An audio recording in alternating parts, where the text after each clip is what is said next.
Professor. Yeah, oh yeah, you had your hand up earlier. What can I not do for you? You can not mark me absent. What's that? Not mark me absent. I marked your absent. Yeah. What's your last name? Addis. Second.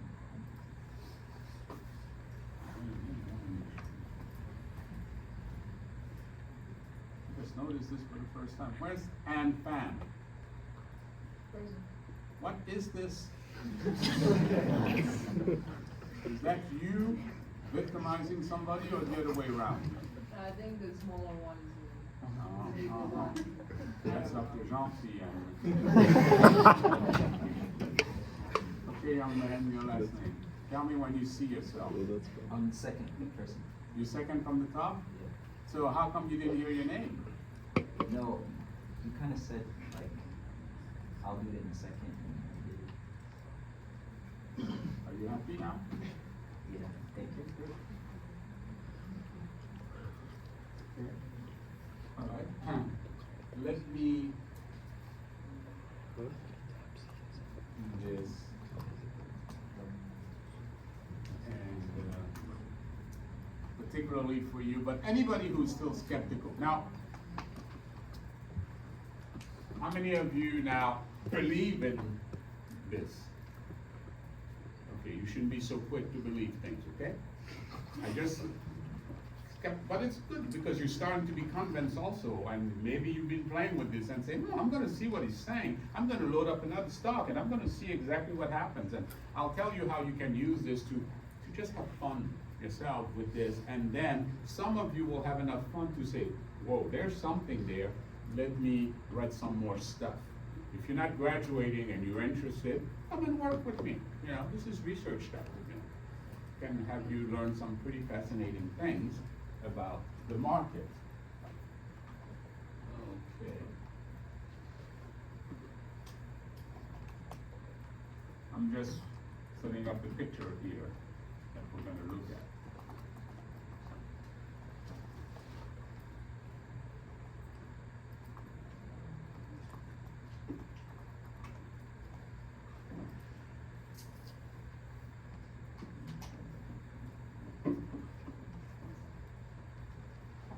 Okay, so hold on, I'm going to get the right thing up.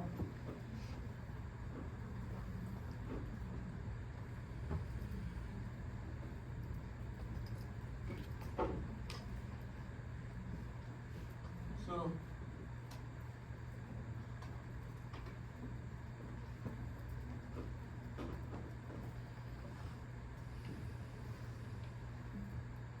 I just want to check. Okay, I'm gonna have my code all rewrite itself, rerun itself.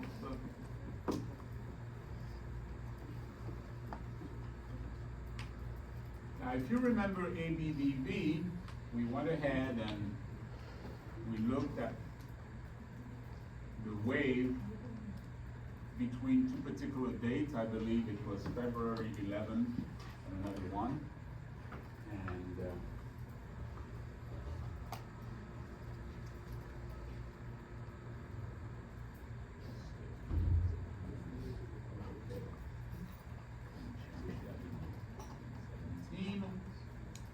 it's running, it's running, it's running.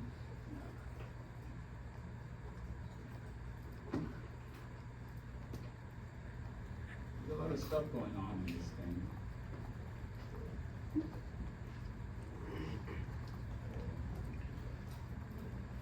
Just to be doubly sure. Okay.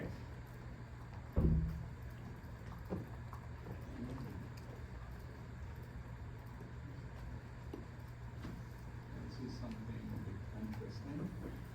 So I want to make sure though that you see something. I don't know why it wasn't showing it. Okay.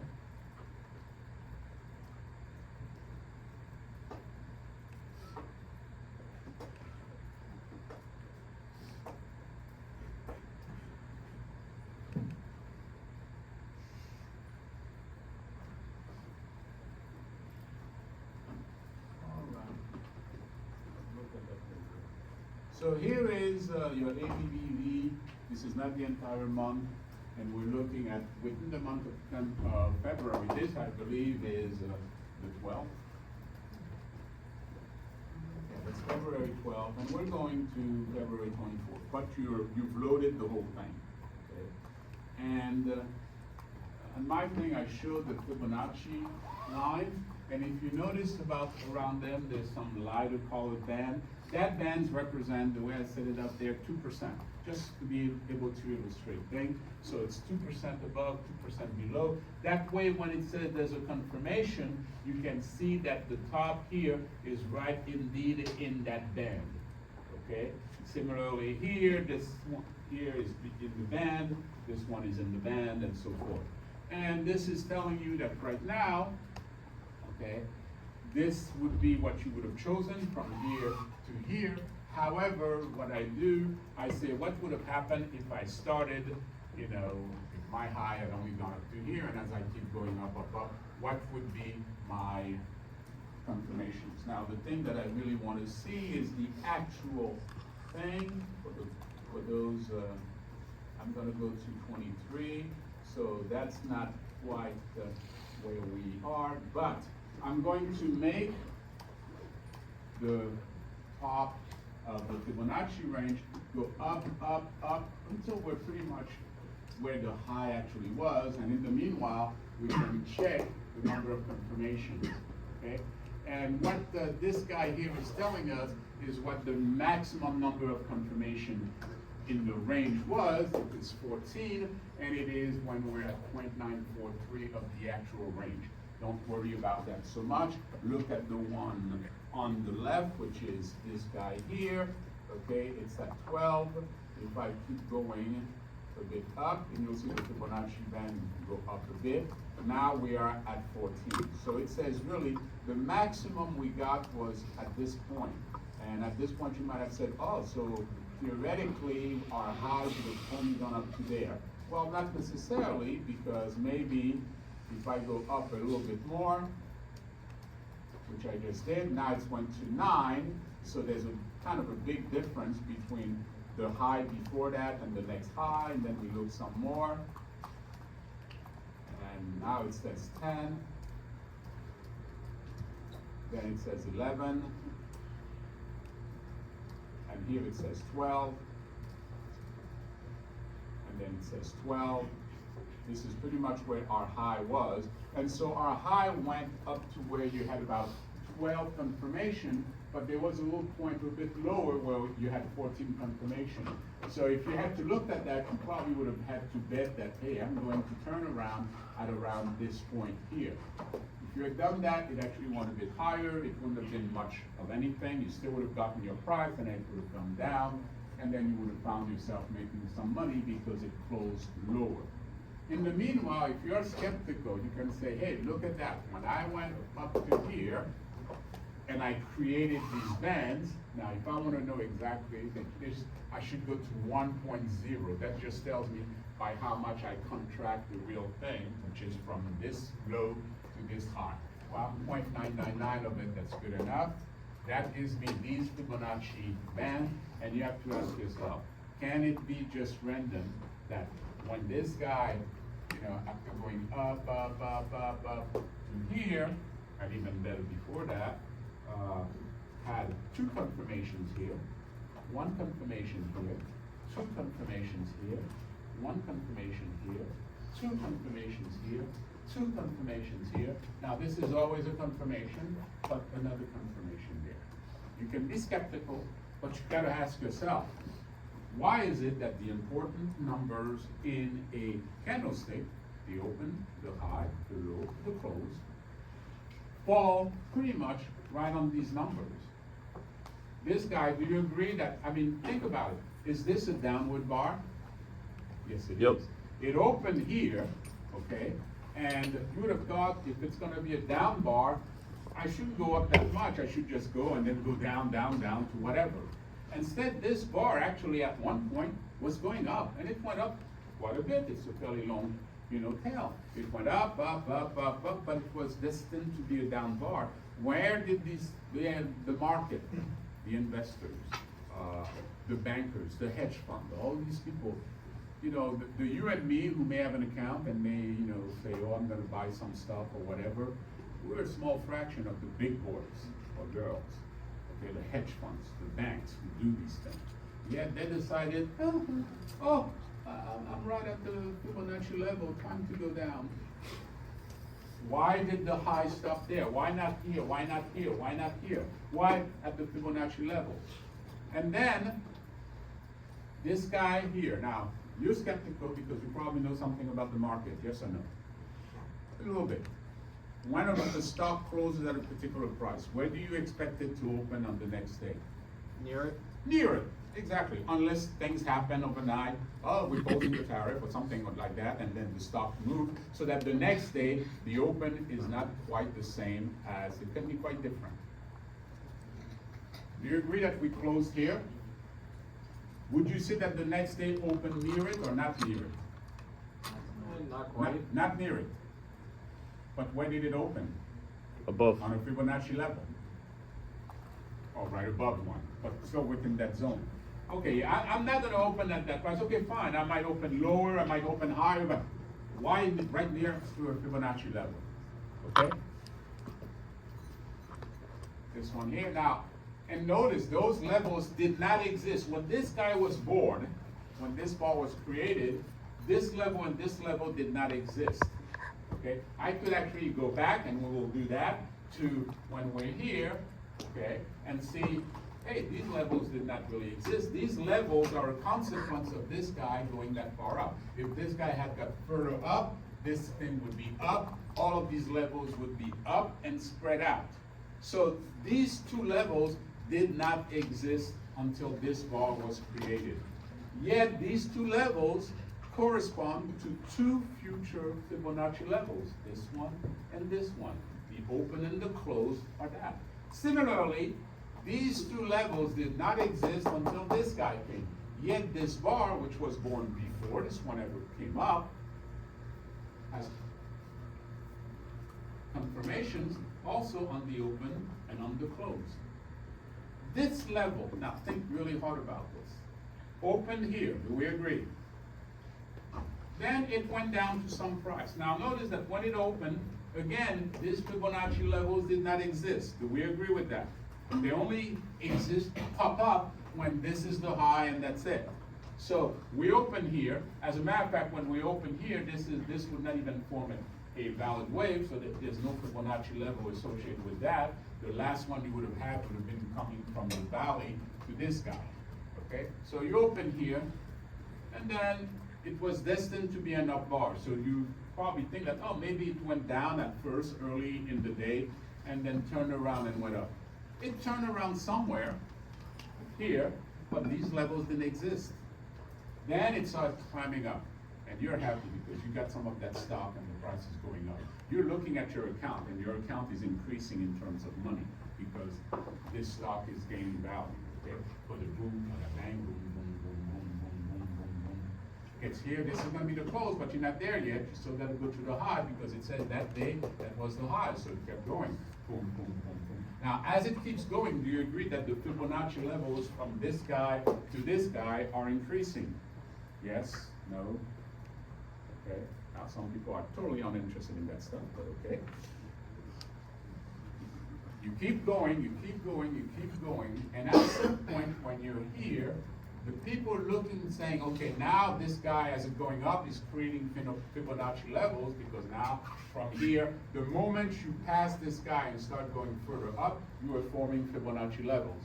When you're here, let's say, you're forming this, and look at that. As you keep going up, when your Fibonacci levels go up, bing, this one becomes a confirmation, and bing, we turn around. The market is looking at this picture. And when the market says, oh wow, we got a lot of Fibonacci levels, if we keep going, the Fibonacci level, wow, we have a lot of confirmation. If we keep going, the confirmations are gonna go down, we're gonna turn around here, okay? Now, I'm gonna show you, and this is really for the skeptical. There are three types of people right now in class. There's a skeptical guy who I can see is zoomed in, he's listening to this, he's watching. He's saying, what can you tell me that's gonna make me realize there's something odd? I'm not telling you this, there's something odd. And your project 3 can help you figure that out. Okay? Then there are those who are not quite sure, but perhaps out of respect or because they are interested, are paying attention. This will okay? And others, but at this point. And then there are those who are totally uninterested. They're deep in their laptop and everything, not paying attention. Okay. You don't know it, but I will receive emails from you in the future. Say, Dr. Gentil, I didn't know that you were giving me a piece of gold. This is research. Nobody else does this stuff. Nobody else. People who know about this, when I say no, they don't know.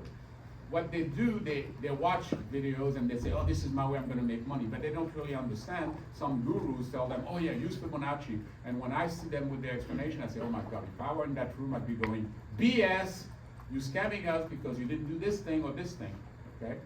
No, here I'm just showing you the numbers. I have you write a project which happens to be a tool that you can yourself use to say, let me see this.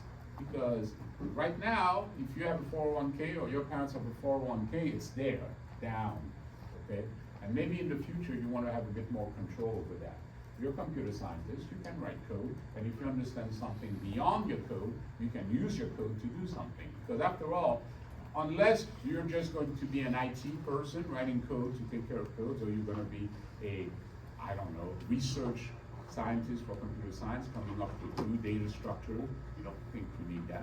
But your typical computer scientist, not computer scientist, your computer science major who's working somewhere, they know how to program and develop software to solve other problems. Someone from the outside world will say, hey, I would like you to write code to recognize images, Mr. Angelina. Or I would like to have code to be able to help us predict what is going to be the next low of the stock. So now you have to use your skills and know how to use your computer science skill to solve other problems. That's what I'm doing. I'm not taking this class and making it purely theoretical software system development. I'm making it software system development based on something real that can help you. So for those of you who pay attention, are interested, kudos to you. To those of you who are not quite sure what all of this means, because after all, it's almost like it's a finance class, good for you that you're still paying attention. For those of you deep in their laptop who don't care, besides insulting me, I say good luck to you. Because what you're doing, you're going to carry over in other areas, and people will find out that you can't pay attention to something, even when you don't quite like it. Although that's something you should be able to do. You're not always going to be working on something you're interested in. Sometimes you'll be given an assignment and you're like, oh crap, that's bad. Yeah, but you gotta get it done, okay? All right, so let's go take a look at something, well, I think is fascinating. What I'm going to do, I'm going to refresh our cells. If I can get this thing to do what I'm asking it to do, okay? And let's do something simple at first. Instead of going to bar 17, let's go to bar 15. And we'll show you what we need. So you just saw a picture, and all right, let's see. So here's the new picture that we have. It's this one, and in order not to bore you too much with all the extra stuff, I'm going to only have it cover starting at 1. Okay, I apologize for you doing it, but I think you will find the following thing interesting, and for those who are still skeptical, you look, and I'll ask you to do one thing. If after that you are no longer too skeptical, come to the office and tell me a little something about why you change your mind, or if you would want to know more.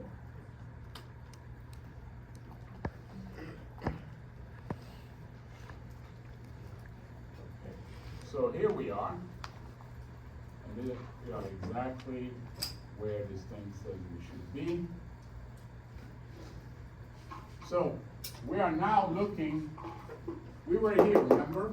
But now let's say we go back in the past, we haven't seen this yet, and you have your little project 3, you haven't seen me in years, but this is a new stock, and you take the project 3, you go, boop, you stop it there, you say, okay, here are my Fibonacci levels, okay? Because you wanna know, now, maybe you'd still have had to have a few more days in order to know that this was indeed going to be a peak.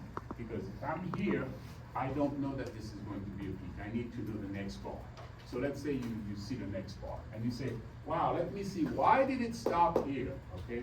And this thing says, well, when you look at this, if you were to move, you know, from like here all the way up to here, this is what I did, you would find that the maximum number of confirmation at some level at 1.018. Okay, what is 1.018? I can write to that. So the next bar is 1. Oh my God, I got a little ways to go to 1.018. No, here it is. If you were at that price, which is, if you were to go to 107.62, okay, it says you would have had 10 confirmation, okay? But this thing actually only went down to this guy here. This guy, 1.07. And what was the other number? 1.062, something like that. So we're like 12 cents or 14 cents below where it says the maximum is. But even at this point where it actually turned around, it had 9 confirmations. So there's a little range where you might say there's a lot of confirmation in this range. That's probably where we're gonna turn around. And you look at that and you say, yeah, I turned around. Why? Because, well, there was a confirmation here and here. I mean, when this guy did this thing, okay, it created Fibonacci ranges that allowed for 2 confirmation, 1 confirmation, 1 confirmation, 2 confirmation, and it also arranged that it went up in order to make this guy the confirmation, okay? And all of these confirmations said that. But now, I have to ask you a question, and I'm asking you. Look at the next bar, the red bar. Anything particular about that red bar? This low is on a. Yeah, the Fibonacci line that were created there, the investors, the banks and so forth, look at these lines to say, that's probably also lines where the stock may will bounce in the future. So let's take a look at this bar. Tell me, what is the value of that low? That low, 105.96, okay? What is the value of that Fibonacci line? 106. I have something that will tell you. I have to find the 38% level for the Fibonacci line. Good Lord, where is it? Do I have an example of that? I have to make it print that information if I want it. So let's do that. Use this. Okay, I need a 38%. I don't want to give you the value because you wouldn't believe me. Here's some stuff. No. I don't have the 38% line of all the line that I need. Oh, sad. Well, you know what that price level is here? 106.95. This thing turned at 106, I want this guy here. Its low, as you notice, is right near the Fibonacci level. This guy's low is 105.96. The other one is at 105.95. That Fibonacci level is 105.95. So it went down, and within 1 penny, it says, oh, I touched it, I go back up, okay? So do you see how this particular range actually helped do something here? And on top of that, even the high, it just basically missed barely. Okay, in fact, this one I think I have. If I look over here, the high is 107.60. But it also happens, that's the high of this guy. The Fibonacci is the high of this guy, 107.68. So this guy here is at 107.68, that's the Fibonacci level, and this guy's at 107.60. Now, if you add the 2% band, you could actually go a bit lower. So The Fibonacci lines created by this guy going from here all the way up to here help guide what the next guy was gonna be, where you could make a bet, and they have instruments that allow you to do that, to say, I bet that the stock is gonna stay between this level and this level. If you can make that bet, you can make lots of money. Okay? Well, here it's not totally random to do that. Now, let's, so this is what this is done. Let's take a look at the next picture and tell me if it doesn't look similar, even though it's not going to be. It's the one we're looking at earlier, and we can just do this, have it calculate for that picture, and then, okay, so that's the next guy. So we had just looked at what happens when you went from here to this guy, okay? Now, instead, we're going from here to this guy. And we had seen earlier that this guy created all these Fibonacci levels, and how these Fibonacci levels allowed for 2 confirmations here, 2 confirmations here, 2 confirmations here, 2 confirmations on this guy. By the way, what do you see about the next bar? The low on another Fibonacci line. That's right, the low on the new set of Fibonacci.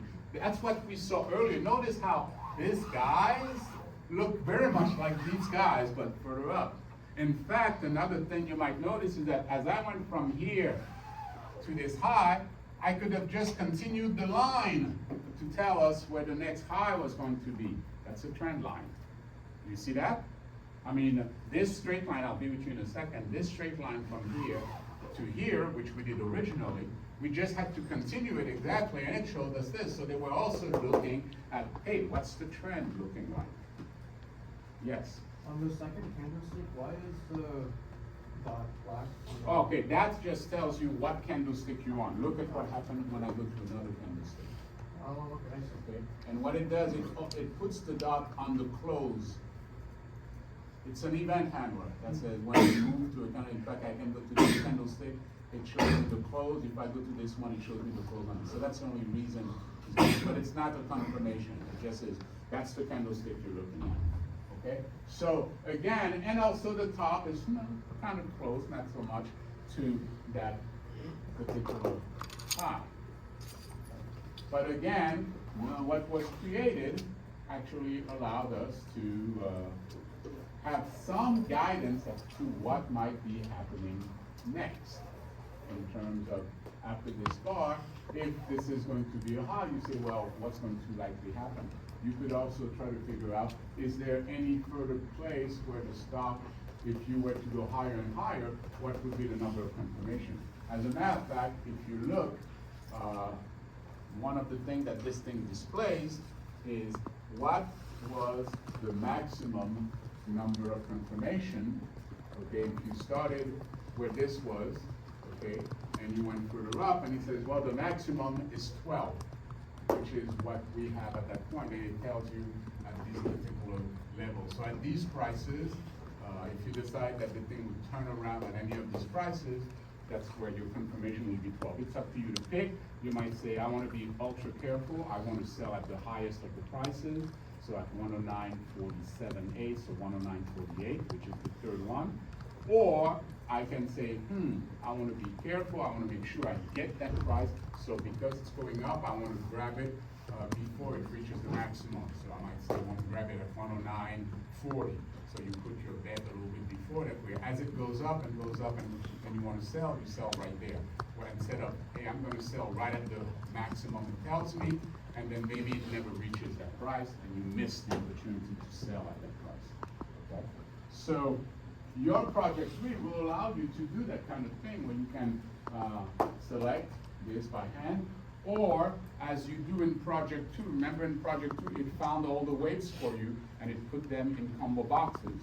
So someone should be able to click on one of the on one of the waves that you have in the combo box, or the drop-down boxes in project 2. You pick a wave, so if you click on it, your project 2 activity should happen, which is it should show the box, the diagonal line, but now you also want it to show the Fibonacci line. And then if you tell it to start to do the simulation, it should take this guy, maybe start 20% below, and then just go and go go up so that you can see what the numbers are. Or, once you've selected the thing, you want to be able to just say, I'm going to press on plus, and plus should be, incrementing this, and you can do it at the speed you want. You can stop on something, just so that you can analyze, as I go up a step at a time, what do the confirmations look like, or as I go down, what do they look like? So instead of having the simulation just run the thing like every 100 milliseconds or whatever time period you want, you yourself make it look. Plus, let me check at the next level, next level, next level, what do the confirmation look like? And then you can take this and you can go to any one you want. I mean, you might say, okay, forget all of this stuff. Once this thing told me this was a valley, I want to know what would I have seen at this point when none of this had existed yet, and I'm going here. Okay, we can tell it very quickly, tell us what that looks like. So instead of 10, we say, okay, let's go 10, bar number 10, bar number 12. That's what I do. And my user interface is not at all wonderful because I don't have a mouse to do all this, but this is what it says. Okay?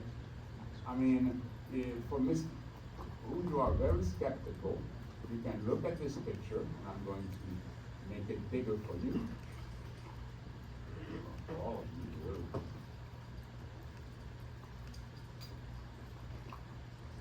In fact, I went one too far, but okay, we can always go back later to this one. When we had our valley, once we knew we would know this guy. When we did this guy here, it went over here, and what did it do? It went up, up, up, up, and as it's going up, now the moment it passed this high, it becomes a valid wave. And as you keep going up, your valid wave, the Fibonacci increases, those guys start spreading apart as well as moving up. So as they're moving up, they're spreading apart. This guy went up, up, and for some reason said, I'm gonna stop going up at this price. And you say, well, okay, if you stop here, what does the picture look like? Oh, look alike. I stopped so that this guy would have two confirmations. And this guy has two confirmations. Okay, now this one always exists because that's the low, as well as this guy always exists, and in between, it went up to make this a confirmation, and to make of this candlestick, which has 4 special prices, it made 2 of them, the low and the open confirmation. Okay? Now, if you kind of look, it's not perfect, but this guy here, yeah, it opened, you might say, okay, forget it, it's not really on, although the open would be, now remember, we're only looking at confirmations within the box. We're not looking after that, but if you look after that, this open is within the confirmation band. Okay, that's the low price, almost the lowest price this guy did. This guy, the next following guy, its close is within the confirmation band, therefore it would have been considered the confirmation, as well as the low. So this guy decided, I'm not going to go any lower than this particular Fibonacci level, and I'm not going to go any higher. I'm in the band of confirmation for this particular Fibonacci level. One of the things we had said is, what about if we had only gotten to this particular candlestick? What would that have looked like? So I just need to go to candlestick number 11, okay, to say, well, what would have happened if right after that value was confirmed, what would it have looked like? Well, it wouldn't have looked so much like anything because this thing only has 2 confirmations, although it tells you there are 4 confirmations if you went to 1.16, meaning if you went a bit further up. Let's take a look at what that looks like.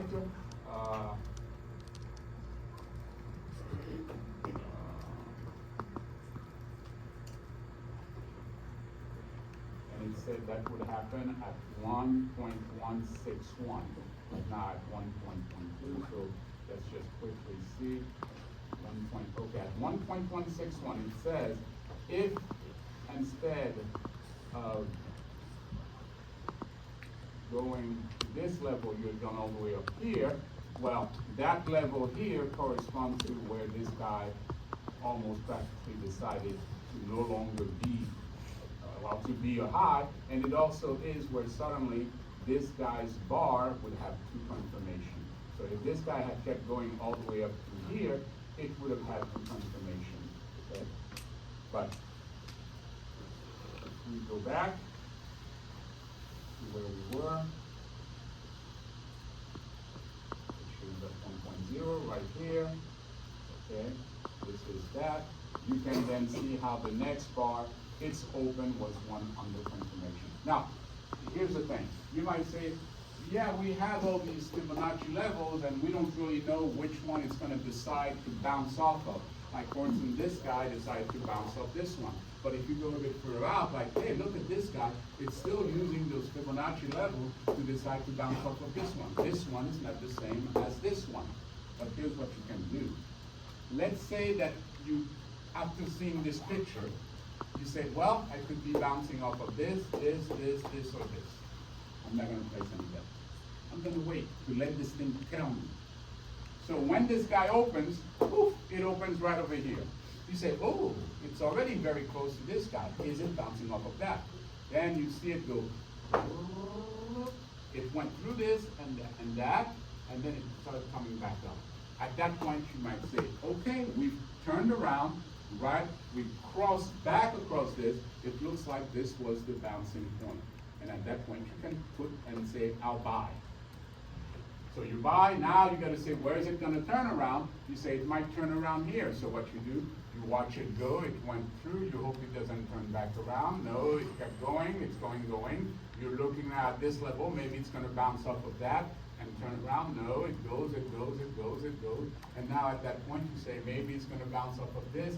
No, it goes. And at some point it reaches a high and starts turning down. You say, okay, looks like we've reached our thing, you sell. You may not know what's going to bounce the day before, but on the day, you can see, where do I open, where do I go? For instance, this guy here. Let's say we had a picture that said, yeah, it could bounce off of this, or this. I don't know which one, but it's going to probably bounce off of one of them, and you can get those stats. You say, okay, let's see what happens. It's over here, okay, and it goes down. Now, you have to be careful, because you say this one went down, but before it went down, it looks like it went up. You could have been fooled by this by saying, hey, I opened pretty much on a Fibonacci level, and then I went up, so that's probably my bounce point, I'm gonna buy. And then you would have bought, and then look, you see it do this nonsense. So now you do your research, say, how can I determine? And this is where you bring in neural networks, where you say, given this kind of data and this kind of behavior, can you see things, patterns that we don't see ourselves, to tell us which Fibonacci level it's going to bounce off of, which one it might just go right through, and so forth. But you have enough of a tool to do this kind of stuff. For those who are interested, and in particular for those who want to have a topic to discuss come interview time. Better to be in control, saying, hey, yeah, I have this project, like what are you most proud of, or where did you learn the most, or do you have an example of something you're really happy of having done, or where you learned a lot, or whatever. Oh yeah, I had this project and it was about the stock market and graphical user interface, so there was algorithmic stuff, there was graphical stuff, there was user interface stuff, and I did this. Oh, and by the way, I have it right here, you know, and oh, really? And then the interviewer, I tell you, I interview, and sometimes it's like, I'd rather not be the one probing people. I'd rather just be able to sit down, listen to them, tell me what they know, what they've done, the kind of work they've worked on, you know, how long it took them to do something. And you can do all of that with the project. I know some of you spend a lot of time just to get a little thing to work, and then, oh, I got it working, and you see the smile of satisfaction. And there are different types of smiles that you can learn to recognize if you observe people. There are fake smiles, there are half-hearted smiles, there's sarcastic smiles, and there's one type of smile that all of these you can fake, you can do, because they involve certain muscles you can control. But there's a type of smile that you cannot fake because it activates certain patterns you do not control. And that's the smile of satisfaction of having done something, you work hard on it, and oh, it works. And you see a student come to the office, I see them, because you have students who work hard. They come to my office, you see them, they're like, oh my God, I'm having this difficulty. And I'm watching them. I have the solution. I'm not going to give it to you. I see what you're doing, you're working, you're getting there. And then when they get it, that smile, that special smile, and that smile makes me cry. And that's all I want to do. I want to cry in my office every day. I wanna see my students succeed, do well, be happy. And then there are those that I know who have no interest in anything. Okay? Good luck in life.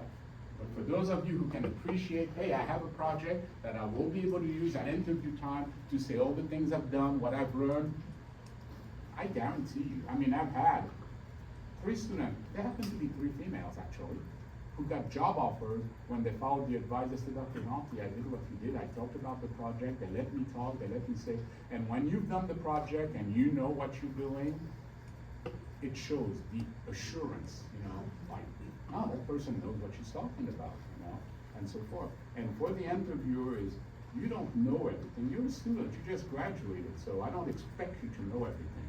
But to see that the stuff you know, that you suffered to get there, I said, that's the kind of person I want. And here's what happened.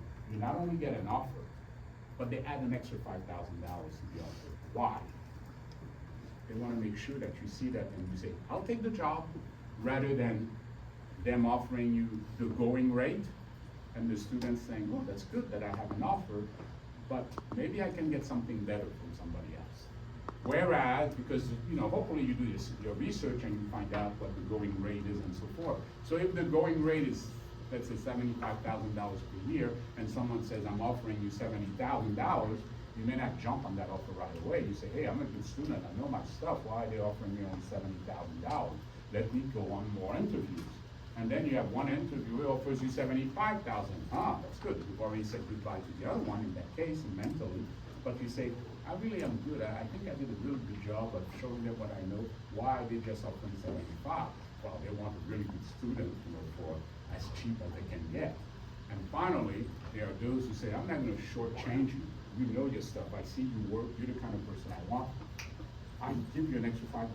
I'm offering you $80,000. Now, right away, I'm pushing away the competition. Secondly, who can afford to do that? Let's give an extra $5,000. The better companies with more revenue, you know, the places you want to go. Maybe it's a Facebook, maybe it's a Google or something of that nature, who can afford to give you that extra money. So that's why I say, know your stuff. Take that particular project, make sure you go to your interviews with it, so that as soon as you get an opportunity to talk about what you've done, what you've learned and so forth, you can talk about this. This is not just a theoretical, you know, software development class. It's an applied, in a sense, software system development class on a real world project, which right now is right in the news with the market doing all the gyration it's doing.